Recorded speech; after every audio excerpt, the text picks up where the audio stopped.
Are cross-shared. Okay, we are good. So again, welcome this evening. We're going to be talking about one of my favorite topics, food, right? Mhm. And if I am Always a Tiffany, favorite topic. always. And let me quickly introduce, this is Peggy. She is the editor, owner, Publisher. publisher of Natural Awakening Chicago Magazine, which is one of my favorite publications because it's got everything in there from holistic stuff to mindset to recipes. And if you've picked up one recently, you would have seen we have from the Gluten Free Kitchen, we have a regular recipe that comes out and other fun little health topics as well. And then she's got Mhm. information from chiropractors. Do you want to share a little bit about the Natural Awakening Chicago publication? Sure. So Natural Awakenings Chicago, we're a monthly publication, print and digital. And now that everyone's at home, digital is a great way to read it regularly and follow us. But we focus on giving you information and resources for a healthy lifestyle and also a sustainable lifestyle. And it kind of all mixes together with healthy people, healthy planet. Yes, it's like if you know anything about Gluten Free Mom Certified, it's where we would it like jive so perfectly Hmm. because we're all about using food as medicine and food for healing our body, and that Yeah. sustainability I think is so important. Yeah, and if I can give a plug for your recipes from a gluten-free kitchen this month, you're talking about how to use microgreens, which people can be growing indoors right now for a nutritious snack or something to add to, say, a sandwich. Yeah, yeah, we had a recipe for broccoli microgreens. We actually just set up our indoor greenhouse a week ago, Oh, and we're sprouting right now and we have more okay. seeds in the way. So we'll see what comes out of it. But Yeah. yeah, so tonight we're going to be talking more about the actual, the rumors we're hearing on Facebook about food scarcity. And there's this fear that food is scarce. And I don't honestly believe myself that there's a scarcity of food. I think we just need to kind of think about food in a different perspective. Yeah, you hear everything about go to the grocery store and there's just nothing available. Well, define what nothing is? And especially if you're on a more gluten-free or allergen-free diet, it might be harder to find things, as you say, but you've got a lot of ideas. Yeah, and so we're going to share some of those with you. But I do want to address a couple of things. So I've read online this morning, actually, on one Mhm. of the gluten-free groups on Facebook that somebody was having a hard time finding gluten-free bread. And Okay. so that I understand, right? And making and baking gluten-free bread at home can be super hard. So I would tell you that, like, maybe that's something you find an alternative for a while. And as much as we all like our toast and our sandwiches, maybe there's a different idea. And for a little while, if you can't get safe bread or you're having a hard time, then we're going to help you with some other ideas. And then the other thing that's been coming up, and I'm not sure if you've heard this as well, Peggy, is some of the smaller to mid-sized companies, either they don't have the people that come in to the manufacturing facility or they're having problems with packing and shipping and things right now. And so there's this delay in getting some of those Yeah. processed safe foods. Or they're having problems getting some of the ingredients they need from their supply chain. So they might be all set to go, but they're missing one of the key ingredients, or there might even be missing the packaging materials. Correct. And so that's another thing that we understand. Like myself, I'm celiac and have food allergies. And there's several people in our community that are this way. And so it is where you've got to think of other ideas, right? Yeah. Short-term solutions that are going to get you through our time where we're homebound. So we're at home for another 30 days. Today is April 1. Yes. And so we want to talk tonight, yeah, about those ideas and share some of those with you. And then the plug is also there's an article that is just published today. It's on Natural Awakening Chicago with 10 of these ideas directly for you. We're not going to go through all 10 of them tonight. I'm actually going to put the link to that in the comments on your live stream Thank you so much. And right so now. There it is. fabulous. Food allergies themselves affect 1 in 10 people just in Chicago, right? Really? Yeah. Yeah, it's a lot. And you said that there's a huge concentration in the Chicago area. Do we know why? We do not know why. Hmm. Maybe because we have better testing and we're able to diagnose it because we do have a better medical system. I think a lot of people struggle and not realize that it's a food allergy. Hmm. So we do have some really great sources for that. And we also have the Celiac Center is located here in Chicago. So that's Okay. another reason I think we have a higher population of celiacs, just because they actually get diagnosed correctly. Personally, myself, it was 14 years of not being diagnosed correctly Yeah. to find out I had celiac. And then once I got to Chicago and had proper treatment, it was immediately like, oh, this is what it is. Yeah. So Yeah. You got an answer to why you were suffering. yeah. And so that comes into play. So we've got kids that potentially have peanut allergies, egg allergies, right? Wheat is a common allergen, corn is an allergen, almonds, nuts, there's these different allergens. And so when it comes into getting food that's safe, you can't necessarily just walk into the store and pick up whatever's available. You really have to look at the ingredient list, or you have to start to think about ideas that you may not have thought about before. Right. Right. So for something like bread, if you're running out of bread, you can't get gluten-free bread, what sorts of things could people be trying right now? You could try rice cakes if you could get rice cakes. Mm-hmm. You might also hop on Amazon, because if there's anything still sitting in their warehouses, or Amazon Fresh, you could hop on and see if they have anything available. I actually was able to get a few things that way. Okay. The other thing that I did is I love visiting farmers markets. That's like one of my huge things to do in the summer. And so I went back and I had I also like to keep business cards and not organize them, but that's Don't look at my desk. No. it helps so much. I went back to business cards that I had collected last summer down in Logan Square and a couple of the other markets we normally go to. And I reached out to some of these people and they had stuff they could ship me. And I've actually gotten 3 orders now from local small business owners. One is spices. She makes spices that are safe and gluten-free. We got coffee in the mail from a local roastery. And then I'm looking over at my stash. What was the other thing? I don't remember the other thing, but 3 different farmers so far have shipped me stuff. Yeah.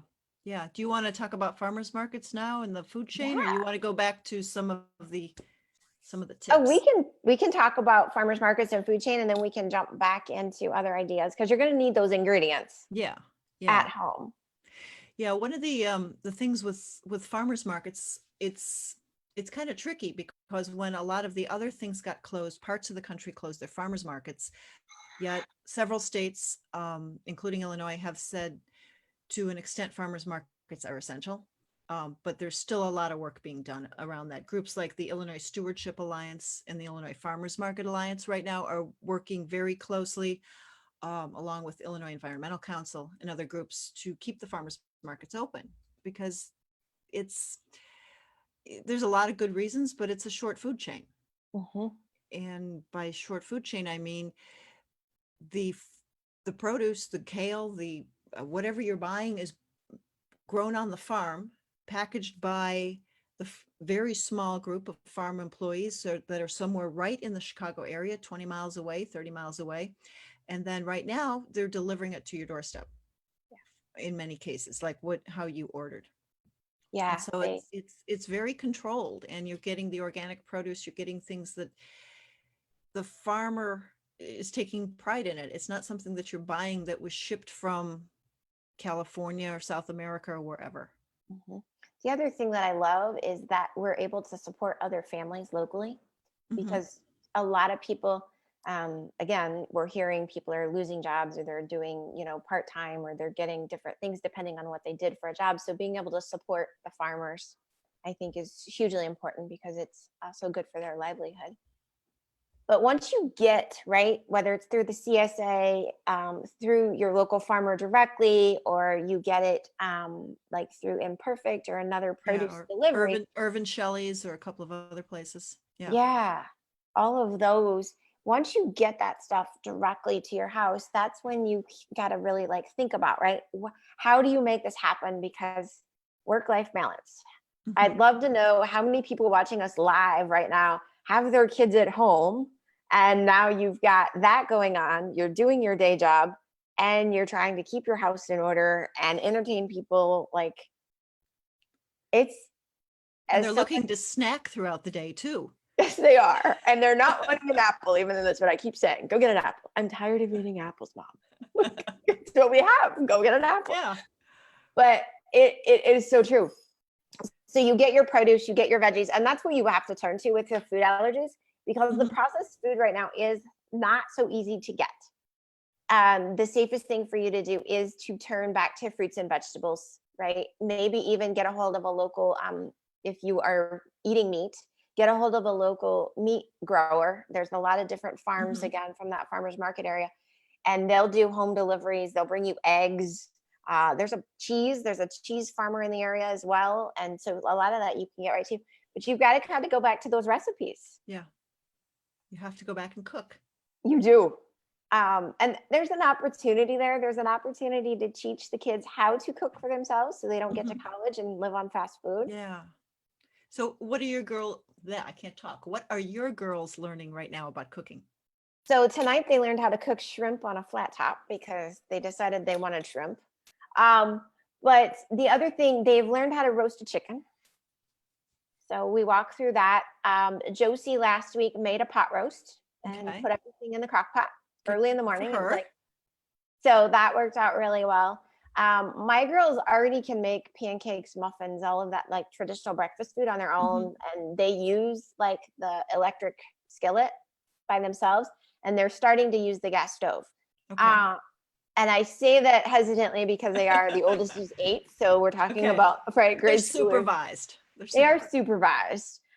And then they're very microwave savvy. But the Yeah. microwave savvy part is the tricky part because you can't get the processed stuff.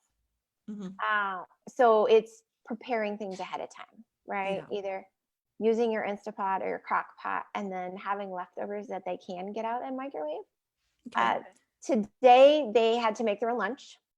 And so I walked in the kitchen and it was really cute. They had gotten out a relish tray, had snowmen on it, but it was a Mhm. relish tray. Yeah. And it had That works. pineapple, and they had cut up cucumbers, and they had carrots in there, and mushrooms, and tomatoes, and then ranch dressing. And they were all sitting around eating that for their lunch, Mhm. which was great. They had made it themselves. It was healthy, and it was actually, for me, who's somebody that also is kind of wants them to stay with their nutrients. They Mhm. had all the different colors. Like, I'm a big proponent of kids thinking about 5 colors of food for any meal. Okay. And so they had pineapple, which was yellow, and they had the tomatoes, which are red, and they had mushrooms, which are kind of white, carrots, and then the cucumbers. So they actually had 5 colors in the tray. And so it's fun for them too. It And is. they're learning. Yep. And they have independence. Yeah. Yeah. Yeah. So for someone who's maybe just kind of getting started, they're used to being able to order or purchase gluten-free or egg-free or other items. Yeah. Where would you suggest they start? Like what types of recipes? I would suggest looking at Pinterest would be awesome, Mhm. honestly. I have a Pinterest page under GF Mom. Or the other place I would say is start looking at recipes that are mainly not baking, because baking is chemistry and it gets a little tricky. But if you look at recipes that you can make in a skillet or you can make in a single pot, Or right? like a one sheet in the oven? Yes, yeah, absolutely. So you could easily take some veggies, cube them up, chop them up, and throw them on like a baking sheet. Throw a little salt on them. You don't even really have to use oil unless you want to use oil, and you can put them in your broiler or put them in your oven and bake them. That Mhm. works really well. The other thing I have been doing is we've been getting organic butter again from a local guy, and I've been putting just about a tablespoon in a skillet on the top of the stove and either adding asparagus or broccoli, depending on the day, letting it just start to get hot and then turning it off and putting the lid on, and it kind of steams itself Mm. in the butter. And you save some energy that way too. We do. And And it's easy. so I guess for dairy free, you could do maybe a coconut oil Oh, yeah. instead. Yeah. And then we use a lot of avocado oils Mhm. when I'm baking instead of olive oil because I like olive oil and salad dressing, but we don't Yeah. necessarily. The other thing And you could and think, is that because of high heat? Avocado oil is yes, going to be higher heat? yeah, it doesn't, the fat doesn't change, so it doesn't affect your liver and all of your Yeah. metabolic stuff. Yeah, exactly. Um, your sprouts, you could just do salads if you've got, the Mhm. other thing to keep in mind, and there's a lot of research, is you can get protein from vegetables. So if you're having difficulty figuring out how to cook meat or you just don't cook meat and you were getting your protein through something processed, and you can't get it, you can still get protein through legumes and beans and lentils, and sweet potatoes have a little bit, and there's a Yeah. lot of that as well. And quinoa, which Hmm. isn't a vegetable, it's a seed, but Yeah. um, yeah, and you can get quinoa here and there, and you can order it online. Thrive Market as well has a lot. You have to kind of wait till some of it comes back in stock, but they have been keeping that well stocked as well. It's so good that they're keeping that updated as well. Yes. So looking else here, you've got things like if you've got extra veggies, you know, if you've prepared something, your family's sick of what you're eating, you can freeze it. But can't you also like make some broth and do some other You things with can. it? So if you actually go back to Natural Awakenings, I think the January issue, we had a whole recipe for broth. So during these times where food can become scarce, or you believe it is scarce, you can think, Great Depression times, and you can Mhm. save the bones from your chicken. If you cook a whole chicken, you can save your beef bones. You can even save turkey bones. And then you put those in the pot, you add your water, you add your tops of your carrots, the bottoms, your celeries, your leftover, even if you've got the celery, the carrots, Mhm. lettuce that Garlic started to go skin, bad, if you eat garlic. garlic, green onions, um, regular onions, shallots, any of that stuff, any type of vegetable, or fresh herbs, because some of Mhm. us get the clamshells of herbs and then they start to go kind of weird, and you just throw them in the freezer. Yeah. You add all that back to a stock pot or to your crock pot and let it cook for 6 to 8 hours, and then strain it, and the bone broth is left over. What is amazing about that bone broth is it's got the minerals in it from the bones, it's got glucosamine, it's got the um, antioxidants and all of these nutrients from the Mhm. vegetables. So it's an immune booster, Yeah. which is And what great. about a plant-based version of that? So there's a seaweed broth or just a veggie broth. Mhm. There is a little bit more nutrients if you can add seaweed to it along with all the vegetables. But if you don't have access to get any seaweed right now, or you don't have spirulina, then you could just do the vegetables and make a vegetable broth. And it's still going to have minerals, and it's still going to Mhm. have a lot of the antioxidants and the micronutrients that will help boost your immune system. And then everything you strain out of the veggie one goes in your compost bin. Exactly. Exactly. For I your had to get garden. that in. I had to get that in there. Hey, by the way, Peggy, what would Yeah. be some of the stuff you would suggest planting outside now that it's starting to get a little bit warmer for an early garden? Because I think a lot of people are going to start to Mhm. plant some of their own food. It's still a little early to plant almost anything outside unless you've got a real protected area and you might have uh, the protective cloth and everything you can put over it. But it's a perfect time to start the seeds inside right now. I've got things like kale inside. They're getting their third leaves by now. So in a couple, 2, 3 weeks, they'll be ready to start moving outdoors. I've started peppers. I've started tomatoes. I'm going to be starting some of the brassicas soon as well indoors. Broccoli, cauliflower, things like that. Which you can use the leaves. Even if you never get the nice big head, you can still use the leaves. They're very rich in nutrients. Collards, a lot of things like that. You can start inside. You can even start things like beets inside Mm, and transplant them. interesting. To our latest frost in this area somewhere between May 1st and May 15th. So you can bring out the cole crops, the kales, the broccolis, the other things like that. The others you're going to want to plant later, your peppers, your tomatoes. Okay. The ground has to be much warmer, but some of the other ones can go in. Um, and it's interesting on the seeds because this year food growing has taken off so much that you go to a lot of the seed websites, the common ones, they're sold out or they're shipping in 2 weeks. Yeah, we bought seeds 2 weeks ago and they're arriving tomorrow. Yeah, yeah, but there's a Yeah. lot you can do indoors. A lot of the independent garden centers have online already announcements that they're going to be doing either curbside or delivery. Okay. So you could order seeds from them, you could order seed starter or potting mix from them and have it delivered. And you have to, That's look online to see what your local independent garden center has. Yeah, that is so good. So that's another alternative when to grow your Mhm. own food this Yeah. year. You can Uh, even, if you have no room, if you've got a balcony or a patio, just plant a couple things for a container garden. Plant some herbs you can stick on the windowsill. mhm. And it's I love. fun too, especially if you have kids, because they're seeing how it grows. Yeah, that's our little greenhouse. We've got tomato seeds right now. Okay. And that's about all because that's what I had saved seeds last year from tomatoes. Yeah. So Oh, cool. we, yeah, Nice. we'll see what happens. Hopefully, Yeah. Yeah. You know, if you're going to grow a squash and things like that, that's great, but you need a lot of room. Or you mhm. train them to go up a vine as Oh opposed to across yes, the ground. yes, Yeah. yeah. So what type of tools quickly do you work well in the Tools kitchen? work well. So definitely a vegetable peeler because you're probably going to need that. Cutting board. I would get a knife if you don't have a good knife. I prefer a Sudoku type knife. Hmm. Um, you're if you're going to make the broths, you're going to probably want a bigger stock pot. And then the other thing I would say is I would get some glass jars because you can store food in the wide mouth ball jars, either the short ones or the tall ones. Hmm. And if you leave a little bit of room at the top of the jar, like if you cube up papaya or you cube up pineapple, then you can even drop that in your freezer or set it in your freezer, not drop it, set it in your freezer. Um, so you'll have, Open the door, get in there.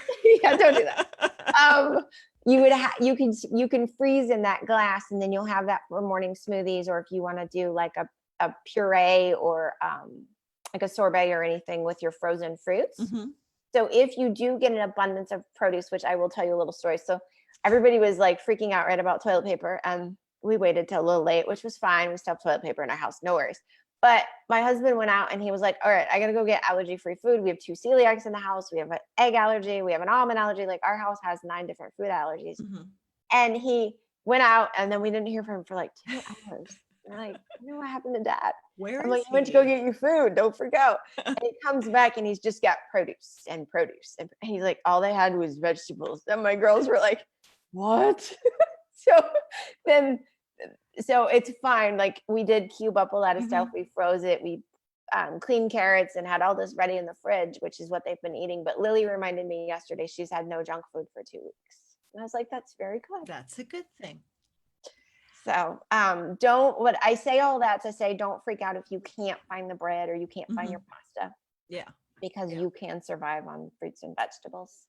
Yeah. And just a freezing tip that I've done sometimes, rather than chop it up and throw it all into a baggie, chop it up, put it on a cookie tray. If you have room in your freezer, let them freeze separately and then put them in a baggie. So you don't have this lump that you're pulling out of the That freezer. is a great tip. Yeah. And you can freeze herbs. You can chop and freeze herbs in oil or in water in ice cube trays. Again, if you have extra stuff, you could freeze extra broth in ice cube trays to just toss into a stir fry or something. Mm-hmm. There's so many ideas. So don't be afraid that you're out of food or you're running out of food, guys. There are so many ideas for you, and there's a lot of stuff locally that you can get. You just need to ask. Hmm.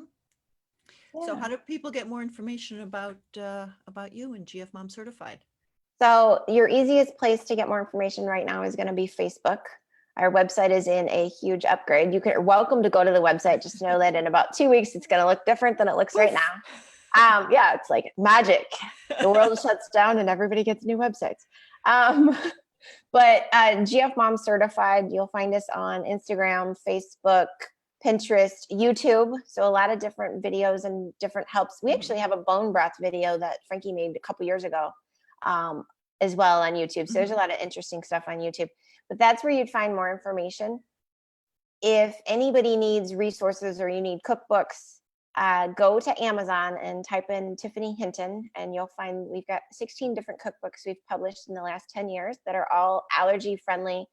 Everything is gluten free. We've got a kids book that's top 8 free, and you can get those in Kindle or ebook even if you need it like immediately. Yeah. Yeah. Or just Yeah. don't want to have extra books around the house. And you um, can have them on your device, so it's right there in the kitchen. exactly. Or yeah, your phone, all of that. It makes it super easy. And then for Natural Awakenings magazine, if you're watching this, the link below to this article, and then I would encourage you to read the whole magazine. There's so much information in there. The April issue is up. Got your recipe and a lot of other things in it. It's Earth Month, so we're celebrating Earth Month and a lot of climate related pieces. And please share. It's nachicago.com, but please go to our Facebook page and share the digital edition as well, because that's how more people get access to it, is linking onto our digital and checking our website. Awesome. Thank you, Peggy, for joining us tonight. Well, thank you. Thanks, Tiffany. All right, guys, have a great evening. If you've got questions, drop them in the comments, and we will be sure to get you answers. We'll look at them through the next few days. Bye, guys. Bye.